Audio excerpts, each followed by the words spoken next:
Good morning, viewers. It's another blessed day. You're welcome to the Daily Fountain Devotional Summary, a daily devotional guide for a close relationship with God. This is a summary of the Daily Fountain Devotional of the Anglican Communion. This summary is by Hope Eleosi Onekpe. You are welcome. Hello, good day.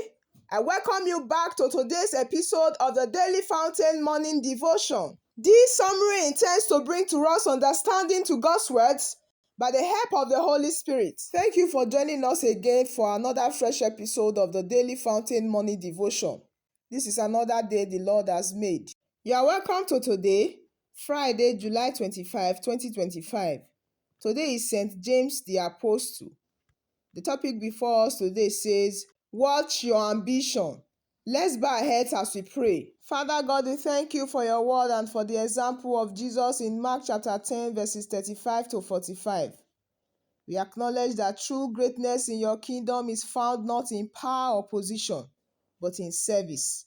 We confess our own tendencies towards selfishness and ambition, and we ask for your forgiveness. Help us to approach this passage with humility, recognizing our own needs to be servants. Grant us the grace to understand and embrace the concept of serving others as Christ served us. Give us the words to speak and the wisdom to convey the truth of this passage in a way that will resonate with your people. Father, open their hearts to receive your message and to be transformed by it. In Jesus' name we pray. Hallelujah. Please turn your Bibles with me to the book of Mark 10. We'll be reading from verse 35 to 45. Mark chapter 10, verses 35 to 45 reads, Then James and John, the sons of Zebedee, came to him. Teacher, they said, we want you to do for us whatever we ask.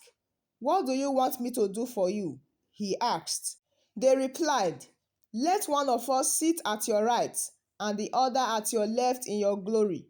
You don't know what you are asking, Jesus said. Can you drink the cup I drink or be baptized with the baptism I am baptized with? We can, they answered. Jesus said to them, You will drink the cup I drink and be baptized with the baptism I am baptized with. But to sit at my right or left is not for me to grant. These places belong to those for whom they have been prepared. When the 10 heard about this, they became indignant with James and John. Jesus called them together and said, You know that those who are regarded as rulers of the Gentiles' Lord is over them, and their high officials exercise authority over them. Not so with you. Instead, whoever wants to become great among you must be your servant, and whoever wants to be first must be slave of all. For even the Son of Man did not come to be served, but to serve, and to give his life as a ransom for many. This is the word of God. Thanks be to God. Praise the Lord. Our topic for today once more says, watch your ambition. The body of our today's guide says, today is set aside to celebrate St. James, the Apostle. There are 3 persons who bore this name in the New Testament. James, the brother of our Lord, who later became a leader in the early church. James the Great, the brother of John and the son of Zebedee. And James the Less, the son of Alphaeus, of who very little is known. Today's text reveals James the Great as an ambitious person who, in the company of his brother, John, sought to be next in rank to our Lord Jesus Christ in his anticipated glory. Before this time, there had been an argument among the disciples as to who should be the greatest. When Jesus heard it, he rebuked this quest for power by setting forth the principle of kingdom leadership. Whoever wants to be a leader must be the servant of all. Mark chapter 9, verses 33 to 37. Yet, ambitious James would not stop. Teaming up with his brother, he was ready to do anything to achieve his goal. They took their mother, who was our Lord's aunt, to persuade Jesus to grant them their request. Ambition is not evil if it is undertaken with godly measures. A life without ambition or ambitions is not worth living because it lacks direction and focus. Yet you must be careful how you go about seeking to achieve your ambition.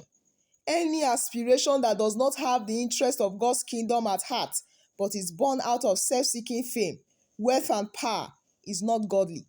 Believers in Christ must shun such. Our food for thought says, The end of godly ambition must be to serve God's purpose and advance His kingdom. Hallelujah. Once more, our topic says, watch your ambition. In today's passage, Mark chapter 10, verses 35 to 45. In verse 35, here we find two of Jesus' disciples responding to Jesus' announcement about his death. Again, let's see verse 35. Teacher, they said, we want you to do for us whatever we ask of you. These two disciples wanted the highest positions of honor in Jesus' kingdom, to sit at the right and the left hand of the King Jesus. They thought they had a chance because they were often in Jesus' inner circle. They believed that Jesus would be glorified. But the timing and content of this request are terrible. The book of Matthew tells us that their mother was involved in asking for this favor. Read Matthew chapter 20, verses 20 to 21. So when we look back, we would agree that their request was woefully out of touch. Same way today, our prayers are often out of touch with Jesus' mission. Jesus has already died and risen. Now his mission is to seek and save those who are lost. And Jesus is working to make disciples of all nations. That is why we should cast all our anxieties on him. And we must also guard against asking amiss for our own desires. Instead, we should consider Jesus' mission and pray accordingly. Now, when we read verses 38 to 40 again, we see that Jesus did not ridicule his men for their request. Instead, he interviewed them. Let's read verse 38 to 40. You don't know what you are asking, Jesus said. Can you drink the cup I drink or be baptized with the baptism I am baptized with? We can, they answered. Jesus said to them, you will drink the cup I drink and be baptized with the baptism I am baptized with. But to sit at my right or left is not for me to grant. These places belong to those for whom they have been prepared. Here, both terms, the cup and baptism, speak of times of difficulty. The cup spoken of here was often an emblem of God's wrath. And the baptism Jesus spoke of here was not the one he received at Jordan River from John. It is the deluge of pain, the flood of tragedy Jesus would endure on the cross. They did not know what Jesus meant, and they quickly said, yes, we are able. Verse 39. But the positions of honor in glory were not Jesus's to grant. Praise the Lord. Now, after hearing of the special request from James and John, Scripture tells us that the remaining 10 were angry at James and John. They were not angry at their insensitivity towards Jesus or their misplaced desire for honor, but they were angry to have been undercut for the positions they also craved. And then Jesus gave them another lesson on ambition.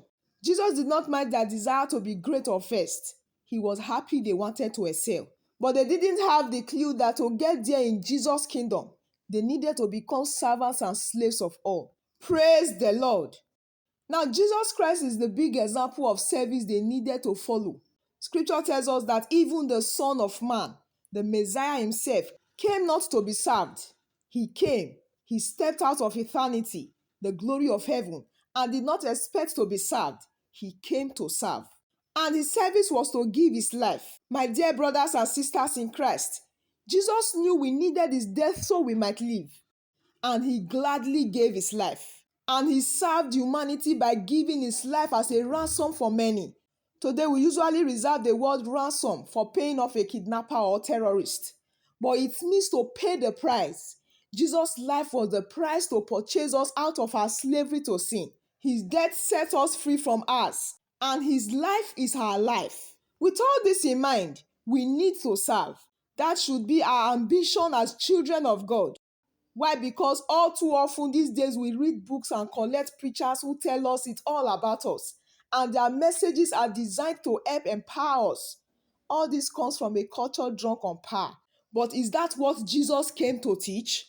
Jesus only promotes a power from above that embraces weakness and expresses itself in love. Praise the Lord. Now the question is, how are we to serve? How are we to reject the patterns of power often found in the world? The first step is to consider Jesus. Jesus came as the slave and servant of all. Jesus had his role to play, and he would not be distracted from the mission the Father gave him. And scripture tells us that this was a pattern the disciples followed in the early days of the church, refusing to involve themselves in tasks that took them away from prayer and teaching.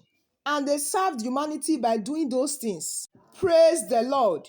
The second way of how we are to serve is to have a broad vision of service. As Christians, we should see everything we do as an act of service to others. If you are a golf professional, serve the people around you. If you are in finance, serve. If you are in education, serve. If you are in the military, serve your nation. And by all means, in every relationship, take a posture of service. Praise the Lord. The third way of how we are to serve is to serve in other church-related ministries. For example, you can lead a life group, or serve the next generation, or help in the congregation to congregate. It's a joy. Serve. At this moment, we are going to bow our heads as we pray for ourselves. First, let's thank God for Jesus' example. Let's thank God for sending Jesus, who came not to be served, but to serve and give his life as a ransom for many. Pray for the strength to follow Jesus' path of selfless service, even when it leads to sacrifice and suffering. At this moment, ask God to reveal the true meaning of greatness in your eyes, which is found in serving others and putting their needs first. Lastly, pray for a heart like Jesus, willing to serve others with compassion and love, mirroring his example. Thank you, Lord Jesus. In Jesus' name we pray. Heavenly Father, we thank you for the words of your Son Jesus in Mark chapter 10, verses 35 to 45. We confess that we often fall short of his example, prioritizing our own desires and ambitions over serving others. Forgive us for our selfishness, our desire for power, and our tendency to seek recognition for our actions. We ask for your grace to transform our hearts and minds. Help us to understand that true greatness lies not in lording over others, but in humble service. Grant us the strength and courage to follow in Jesus' footsteps, to give ourselves as a ransom for many, and to live lives of selfless service. May our lives be a testament to your kingdom, where those who seek to be first are last, and those who seek to be greatest are servants of all. We pray that you would guide us in finding ways to serve those around us, whether in our homes, our workplaces, or our communities. We thank you for the gift of your Son, who came not to be served but to serve and to give his life for us. May we in turn be inspired to live lives of service, reflecting your love and grace to the world. This we ask. In Jesus' mighty name we pray. Amen. Praise the Lord. God is good. I believe you are blessed. Let me use this opportunity to appreciate my viewers for joining us today. We thank God for the success of our today's morning devotion. Please do well to join us tomorrow morning again for another fresh episode of the Daily Fountain Morning Devotion. Always remember to share God's word and invite your friends and families to join us. God will continue to bless us all in Jesus' name. Let's take our today's declaration together. Today I am aligning with God's perfect timing and stepping into my ordained season of favor, breakthrough, and fulfillment. This is my declaration. So shall it be, so shall it stand, and so shall it come to pass in Jesus' name. I will see you tomorrow again by God's grace. Do remember that you are loved greatly. I wish you a blessed day. Thank you for joining us today. If you have been blessed and would like to have more of this, consider liking and subscribing. Share with friends and family as well. Join us tomorrow again. God bless you.